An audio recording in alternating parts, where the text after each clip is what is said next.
Okay, so this is the box that comes from Ejeas. This is the Quick 20, their latest version. I actually got two boxes, so I'm here to test it. How I test it is how easy it gets into the helmet. Is it easy to connect with Bluetooth so you listen to your music or sat-nav? Also, I'm going to be testing it if someone making me a phone call. It's supposed to be hands-free, obviously. And lastly, in conjunction with one of the code centres, Bikke or D, they'll set theirs up in their helmet and we see how good communication is and how far it goes. The important thing is really the distance and the quality. See, it's kind of crackly and breaks up, or it's too loud. It's going to be pretty poor, so we'll see how that goes. First of all, what's in the box?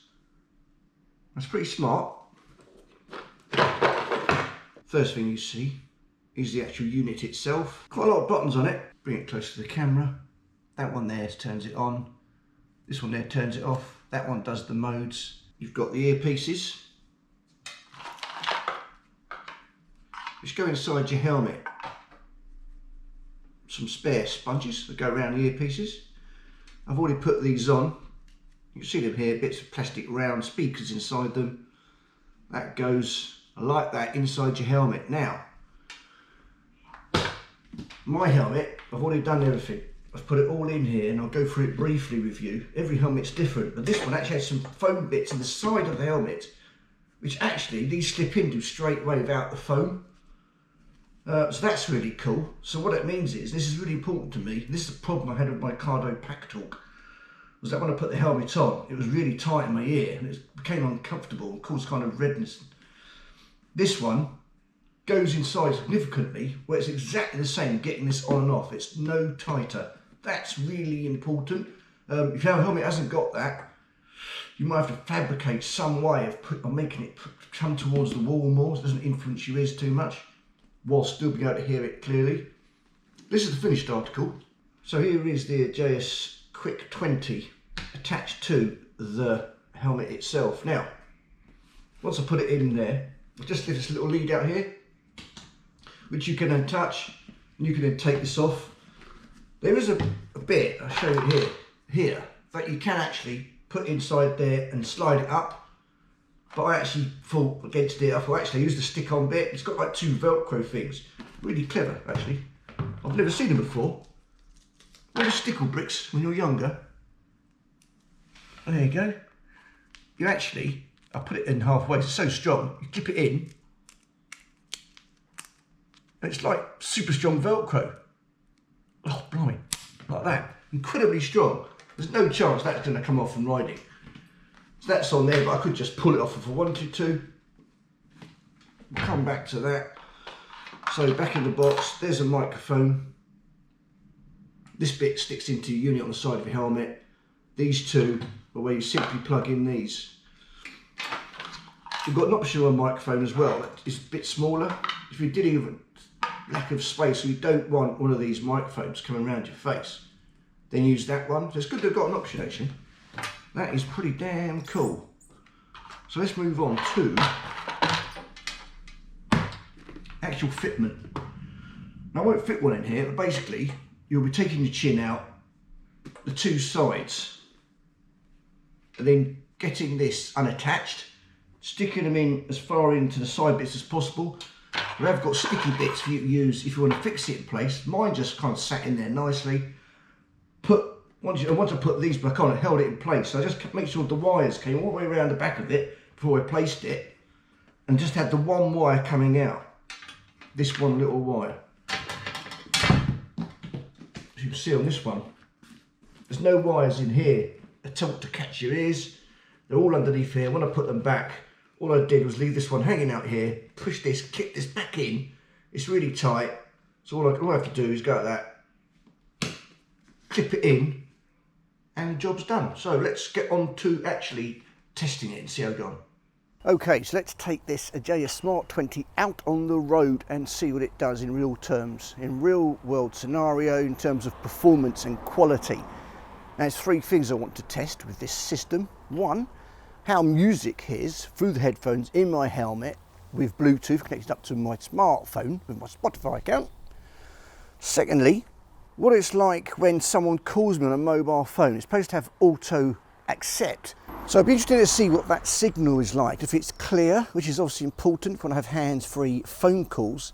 And lastly, a communication between two of the sets. The other one I've got as a spare. Now I won't be putting it in the helmet, but I'll get my other half to put it on herself and see if we can have a conversation. And more importantly, see how clear it is and see how far I can go before that connection gets disrupted and it really isn't worth having a conversation anymore. Interesting to see that. I'm not really sure. Some people have a pin on the back and obviously it's going to work fine. I don't know how far you can go where you can still communicate effectively. Okay, so this should be really interesting. Hopefully it's much better than the Cardo Pack Talk, which I hardly ever use now. As I said, it is uncomfortable and it never seems to work, but that might just be me. This looks simpler from the off. Yeah, hi sweetheart, I can hear you. That's pretty good. Can you hear me okay? Yep, okay. Yeah, that's not bad. Okay, just hang up. Just not sure how I do it. Okay, see ya. Okay, well that was actually really clear when my message came through on the phone call. It answered it automatically after a few rings and sounded great. Okay, so I've met up with a few of the guys here and I'm just going to start playing music. So I've connected up my mobile phone with the Ejeas Quick 20 system, which is really easy. And let's see what it's like. Feeling unknown and you're all alone, flesh and blood at a telephone. Oh, well, got a bit of Depeche Mode on.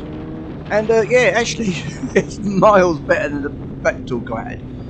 It's actually quite a decent bit of bass. Of course, it's not like listening to home stereo. You've got to appreciate that, plus wind noise in the helmet. But actually, I'm very surprised how good this is with music. So it will also be very clear with a sat-nav. Okay, final test. This is how the intercom works, rider to rider. And obviously, with a pillion, it's a no problem whatsoever.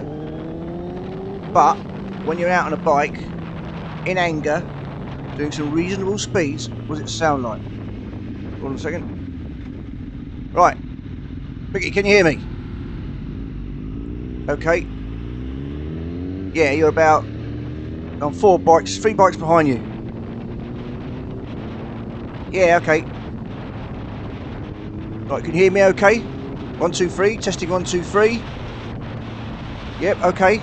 Yeah, you're coming through not too bad. I mean, end of the day, let's put the visor down. Yeah, okay, yeah, not too bad, you know, I can hear you okay. But you're getting a little bit fainter, actually. Yeah, interesting, okay, mate. Yeah, okay. Yeah, just let you know, yeah, so I can hear Bikke okay in this ride. He's about, what, 150 yards away from me.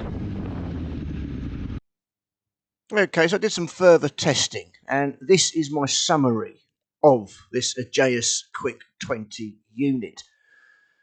Now, firstly, the music quality for your speakers is the best I've come across. That's really good, and that's actually the most use I'm going to get of it. You know, I'll listen to music on my rides, probably every other ride. Sometimes when it's a long ride, I'll definitely use it throughout to counter some of the boredom when you're going along the motorway. So that's really, really important to me. Also, the sat-nav and taking phone calls, that clarity is really important, and it is completely hands-free. The other thing I enjoyed about this unit was that the volume control was easy to use. It's a rotating wheel on the side of the unit, and even with gloves on, it's very, very simple to go up and down, and it gives you a couple of beeps when you get to the minimum and maximum sound levels. That was handy. The pairing was all right. I mean, you just hold the button in and you see the blue flashing Bluetooth lights as you see on other units and other gadgets. And it paired up really quickly. It paired up with my phone quickly. It paired up with the other system quickly.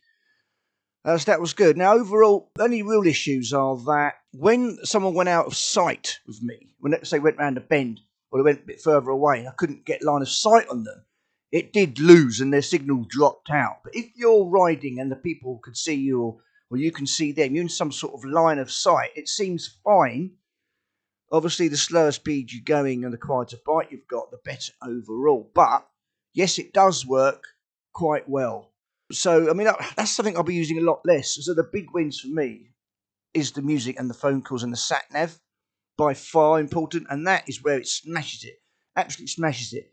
And the price of this unit comes in around about $100, so about 80 quid. So all in all, it does look to be a bit of a bargain. I think there might be some better solutions out there purely for intercom.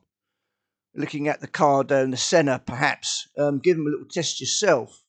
But overall, for the money, I think this is a very good buy indeed. So I'll happily recommend it.